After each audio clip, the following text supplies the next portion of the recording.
20 de marzo, un día antes de festejar la entrada de la primavera. Estoy bien contenta porque hoy les tenemos una sorpresita que va a ser para los siguientes jueves. Entonces, bueno, comenzamos.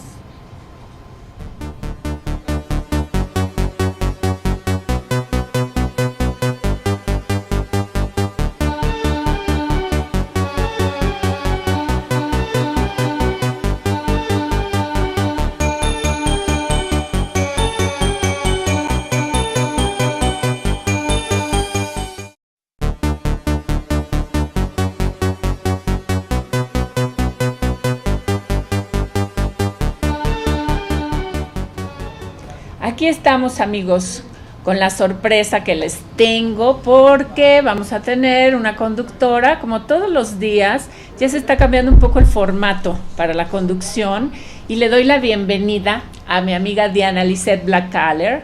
Ella es psicoterapeuta, tiene especialidad en terapia gestalt, en psicoterapia corporal, en tanatología, además de pertenecer, o más bien tener un espacio hermoso que se llama Vida y Armonía, donde obviamente imparte ahí talleres, da algunas conferencias y la terapia, que a eso se dedica. Bienvenida, sí, Diana. Muchas gracias. Qué gusto tenerte conmigo. No quiero decir que vas a ser co-conductora, las dos vamos a ser conductoras, nos vamos a echar la mano en este espacio a partir de hoy.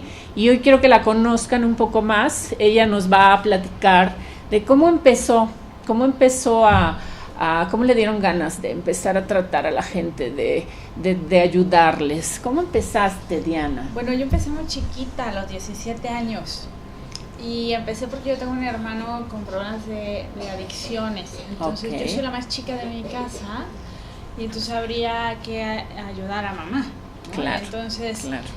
Yo entro a trabajar en una clínica de adicciones a los 17 años. Qué hermoso. Y pues yo estaba en la prepa todavía. Y entonces una de las personas que siempre me cuidó fue psicóloga. Y entonces yo ya iba para psicología, entonces mi mamá dijo, pues de una vez, ¿no? Claro. Y entonces empecé yo obviamente contestando teléfonos, digo que puedes hacer a los 17. Pero ahí me quedé 10 años. Dime algo. Cuando tú descubres o se quita el velo de esto que es una adicción en la familia, que debe de ser algo fuerte, sí, definitivamente, y primero pues hay que aceptarlo, ¿no? Para empezar a ayudar a esa persona. Tú a los 17 años, ¿cómo lo haces?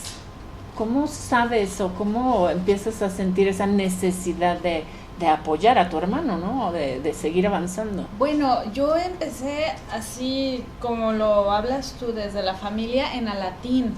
O sea, yo soy la más chica de mi familia, entonces yo estaba 6, 7 años en Alatín, que es el lugar donde vamos los hermanos o los hijos de familias alcohólicas o adicciones, ¿no? Sí, es una clínica especializada, ¿no? Son grupos, son grupos de autoayuda, así como está Al-Anon, que es para las familias, que es donde le tocaba ir a mi mamá.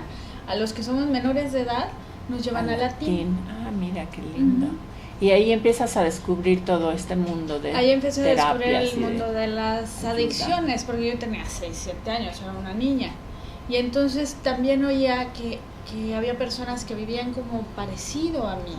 Entonces era un lugar donde yo podía hablar de las cosas locas que pasaban en mi casa, porque cuando hay un adicto hay cosas locas. Sí, claro. Que no las puedes hablar con cualquiera, pues se te quedan viendo así como, ¿qué es eso? ¿De dónde viene? ¿No? Claro, y bueno, hasta los 17 años fue cuando la vida te lleva a esta carrera, a empezar a estudiar psicología, y ahí te especializas en terapia gestalt. No, ahí yo lo que hago en todos estos 10 años es, uno, hacer mi carrera, ¿no? Y empezar a estudiar lo que son adicciones. Yo hago la especialidad en Montegénix de adicciones y entonces ya me pongo ahí en lo que es terapia familiar. Yo estuve pues en las adicciones 10 años. Lo que pasa es que ahorita no me estoy dedicando mucho a adicciones, pero lo tengo. Ya, así es como es tu comienzo. Entonces, ¿después qué sigue? Después se termina este ciclo y entro yo con Rosa Argentina Rivas Lacayo en la clínica que tiene ahí en La Condesa. Y empiezo a tratar crónicos y terminales. Entonces Yo ahí ya llevaba la especialidad de logoterapia y tanatología, y ahí hago mi servicio social y ahí me quedo un tiempo trabajando con ella. Después empiezo a trabajar en la Asociación Nacional de las Mujeres con las mujeres y niños abusados, y después decido que ya es tiempo de poner lo mío. ¿Tú qué vas sintiendo? Yo quiero que la plática se convierta en algo un poco más personal para que mis amigos que te van a seguir viendo ya por acá todos los jueves te conozcan un poco más. ¿Tú qué vas sintiendo cuando vas descubriendo ese mundo? O sea, el mundo de las adicciones, el mundo de, a lo mejor, de depresiones, de la gente que necesita ese apoyo. Tú como terapeuta o como estudiante inclusive, que todavía te estás preparando, ¿cómo vas sintiendo en ti? Bueno, yo creo que lo que hace que nosotros los psicólogos nos quedemos es los resultados. Me explico, cuando ves que una vida va cambiando, porque las personas depositan su vida emocional en tus manos. Claro. O sea, no es nada más, es toda su vida en sus manos. Entonces, cuando ves que empieza a haber un cambio y que las cosas empiezan a fluir y que las personas se atreven a hacer cosas que pensaron que nunca podían hacer, creo que eso es lo más maravilloso de este trabajo.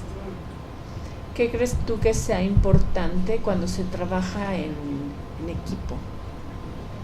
Jalar para el mismo lado. Sí, porque si tú jalas para un lado y yo ¿Cómo para el se otro, llega a esos acuerdos? Nada más. Dentro de una terapia, ¿cómo llegas a acuerdos? Por ejemplo, en una familia, ya que fuiste creciendo, tu hermano superó las adicciones, supera las adicciones, obviamente viene una paz en general, ¿no? Por estados que se viven durante ese problema.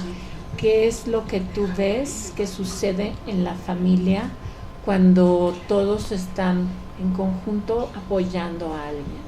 Yo creo que lo que empieza a haber es una aceptación. Es decir, aprendemos a aceptarnos aunque no estemos de acuerdo. Que eso creo que es algo que incluso en la terapia familiar se hace. Claro. Es decir, yo puedo aceptarte así como eres, aunque no esté de acuerdo con el trabajo que tienes. ¿No? ¿Tú eso lo ves siendo hermana y siendo ahora ya terapeuta? Sí. ¿Ves las dos partes?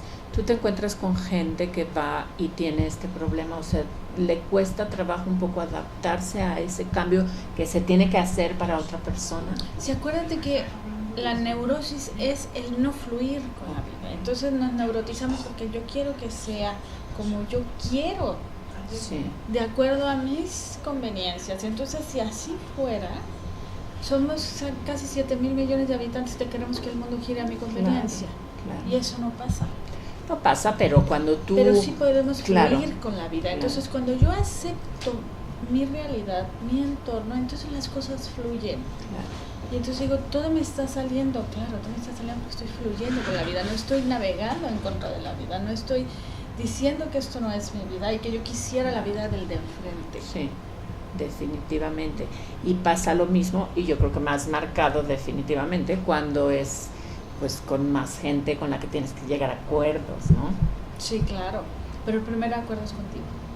Es decir, cuando yo me veo al espejo y me gusta lo que veo y amo lo que veo, entonces sí puedo decir, puedo acordar contigo. Para que la gente que nos escucha se identifique un poco más con ese sentir, ¿tú qué sentías cuando fue todo este proceso? Aunque eras una niña, ¿qué sentías? ¿Entendías?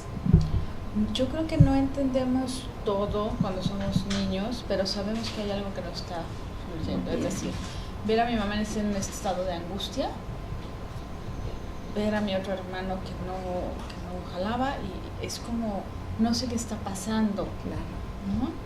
Y de repente somos bien muéganos, de repente nos desapartamos, porque así es, empieza la disfunción a correr en la familia, porque así pasa cuando hay adicciones, la que sea, sí, puede ser a la comida, puede ser a las compras, puede ser al alcohol, puede ser a las drogas. Cuando hay una adicción en casa, todo lo demás empieza a distorsionarse.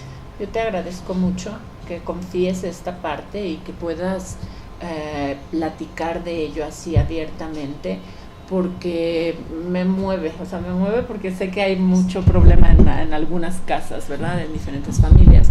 Y creo que no está de más que sepan que se puede ayudar mucho estando de acuerdo, poniendo límites y obviamente rescatando, ¿no? A esa persona que, pues, que de alguna forma llegó a estar ahí. ¿Qué edad tenía él?